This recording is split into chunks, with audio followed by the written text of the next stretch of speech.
let's have a serious conversation about being successful with independence. This video will consist of a lot of harsh realities. Please consider that disliking the messenger or clutching your pearls at the message does not make it incorrect. I think it's important that we define the primary term being used here. You hear words like independent comics, indie filmmaking, indie games, all the time, but what does indie actually mean? I can only explain it in the way that I'll be using it here. The easiest way to describe it would be not being attached to a mega corporation, but I think it's a tad more than just that. I think of it as playing by your own set of rules and having complete control over whatever it is you're providing. The buck starts and stops with you. And there are minimal external factors such as investors and other owners that have a say in how you produce and what you create. This is generally able to be obtained with a smaller team. I certainly expect that some people will not agree with those qualifications, but you get the general idea. Let's continue. With independence comes more responsibility, work, and risk. This is why the status quo is stuck in the mega corporation format. Despite all of these gripes that people may have, creatives tend to gravitate towards and protect the mega corporation. That's where the funding is. That's where the established channels are. But now more than ever are people giving independence a shot because it's far more viable than years past. Though it doesn't apply to just comics, I'll focus on that a little bit since that's the industry I'm in. For those that have no idea who I am, my name is Eric July. I'm the founder and owner of Rippaverse Publishing. We're a comic book company that produced a $3.7 million pre-order campaign. For those that thought it was luck, well, we're currently about to hit another multi-million-dollar campaign. I'm the 100% sole owner. There are no other investors. Not only do we publish our own material, we are our own distributor and fulfillment. iSum #1, our first book, hit $1 million before anybody in the mainstream decided to cover it.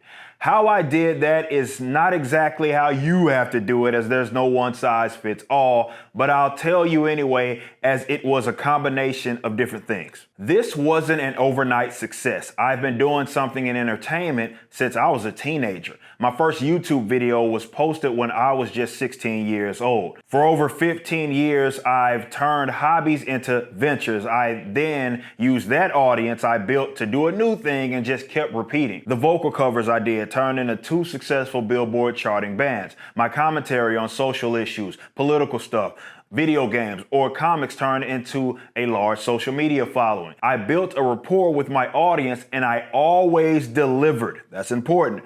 Getting the following took a lot of work and understanding markets. So that was 15 years or so in the making, but even that's not enough, which brings me to my next point. Outside of your company, the #1 people, and perhaps the only people that matter, are your customers. This should be a no-brainer, but unfortunately it's not. As an indie, you're not playing by the same set of rules as the mega corporations, so you have to get out of that line of thinking. The industry standard is just the corporate standard, and trying to follow it is going to ensure your failure. Mega corporations have cash flow from several different directions and can afford to take substantial losses on projects. You can't do that as an indie. You don't have the investment, you don't have the baked-in deals that they have, nor do you have the resources to compete with their pricing. However, the advantage that you do have is the direct line of sight with your audience. You can pivot when you need to, use what works and ditch what doesn't. With that being said, you have to know your customer. When I say customer, I mean paying customer, someone exchanging money for your product.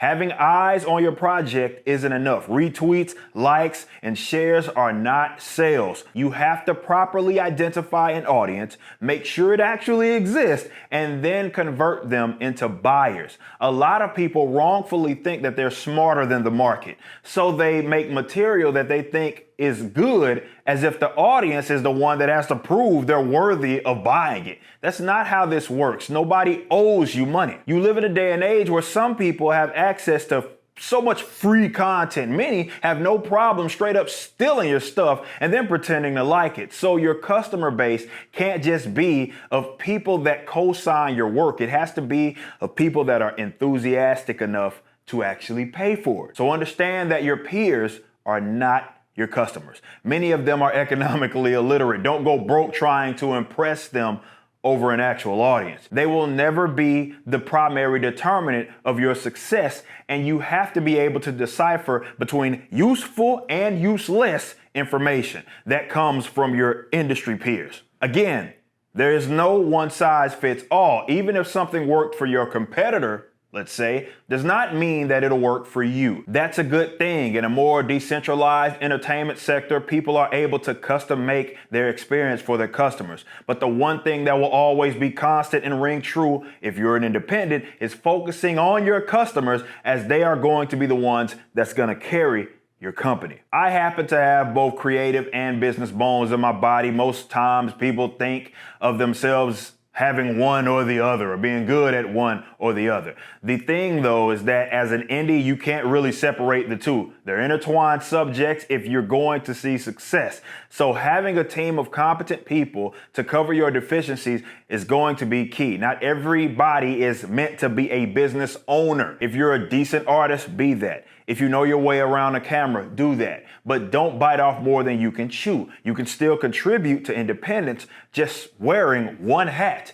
And going back to focusing on your audience, being personable is an advantage that you have over the mainstream. Don't take that for granted. People want to know more about who they're giving their money to. It's understandable when you see the landscape. I understand that being charismatic or having a bit of personality about you isn't for everyone, but you're going to be at a severe disadvantage if you don't learn how to put yourself out there. This also allows you to keep your hand on the pulse. You can learn what those customers want more or less of by interacting with them. And check this out. The results are the results. You need to have humility about yourself and your capabilities. If someone sees success as a true indie, you thinking that it's undeserving is irrelevant. It doesn't matter if you think of yourself as the better artist or the better filmmaker or writer. The customers have the ultimate say, and you're going to lose thinking that you're smarter than them, especially if you display this envy publicly. People are going to pick up on that. If anything, learn from other people's successes. So don't be frustrated if you don't get your desired results. Not initially. Specifically, don't let your arrogance get in the way. Maybe you're not as good as you think you are, and there's nothing wrong with going back to the drawing board. But don't for once think that you know better than the customers. Being irritated will only galvanize the troops of your competitors or those that you think you're better than. It'll most certainly turn many off of your work. In other words, stop hating. The means have been decentralized, man, more than they ever have. Social media lets you connect with others. Newer methods such as crowdfunding have lowered the barrier of entry. Production costs have gone down and people are shooting quality short films with cheaper cameras. But never forget that if you want to live off of this, you want to eat off of this, you have to make money. And in order to make money as an indie, you have to have paying customers. Winning isn't easy, but there's more opportunity now than there ever has been. We can gripe and complain all day long about the mainstream and what they do, but being an indie allows you to correct some of those problems, creatively or economically. You want to see people get paid better? You want to see more people benefit from their work? You don't like the direction that the industry's going? Being an indie is your chance to get to work and solve it. But understand that it's going to be work. Bumping your gums on the internet about what you could do or what you think you know isn't actually action. As an independent, you're going to have to work harder than you ever have in your life. And that's a good thing. If you like this video and want to get into a new comic book universe, visit Rippaverse.com. Our first campaign for iSum 1 hit $3.7 million, and the pre-order campaign for iSum 2 is currently live. So go check it out and watch the official launch trailer, which is the first animation of Rippaverse Studios.